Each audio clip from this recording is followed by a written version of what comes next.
Esu aktorė Irena Jankutė. Mykolo Vildžiūno filme Nesamasis laikas vaidinu moterį vardu Sonatą. Ji yra pagrindinio personažo Tado kolegė, bendramintė ir turbūt bendrakeleivė visame kame. Aš net pagalvojau, kad šitas filmas yra skirtas, ne vien mūsų kartai, bet kuris pažiūrėjęs, jis atras iš savo pusės, kad aš tai žinau, aš nujaučiau, aš norėjau suprasti, kas tai yra. Galų gale galbūt netgi pats save atras. Mano tėtis labai mėgsta futbolą. Pasirodo, ir aš mėgstu. Ir tas futbolas, pasirodo, jisai mane persekioja visą gyvenimą, bet jisai persekioja visom prasmėm. Įstoji visai kitokią kardinaliai profesiją. Nesusijusi nei su sportu, nei su kokia matematika.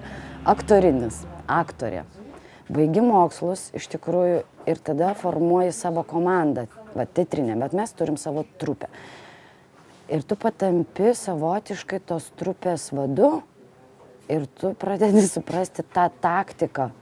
Taigi čia yra kaip futbolas, kaip rungtynės. Tu išgyveni viską ir tuo pačiu labai kaip čia ir dabar. Tiesiog kito momento tokio nebus. Ir man tas filmavimasis, kuris yra mano premjerų premjera, tai aš jį dar pavadinčiau, tai buvo pats didžiausias pasaulio futbolo čempionatas man asmeniškai. Tai yra, mane priėmė pirmiausiai komanda, kuri yra pati geriausia šito filmo komanda. Leidžia kurti personažą, Sonatą. Jie padėjo, jie tikrai buvo tokia gera stipri futbolo komanda.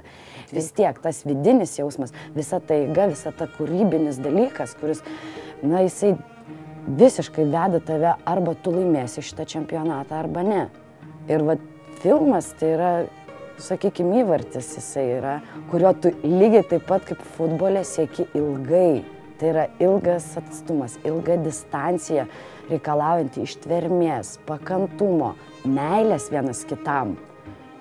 Tai aš tą meilę labiausiai užakcentavau.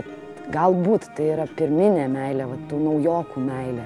Bet manau, tie, kurie buvo pirmą kartą šitoj visoj komandoj, šitam visam laike, jie turėjo įsimylėti filmą.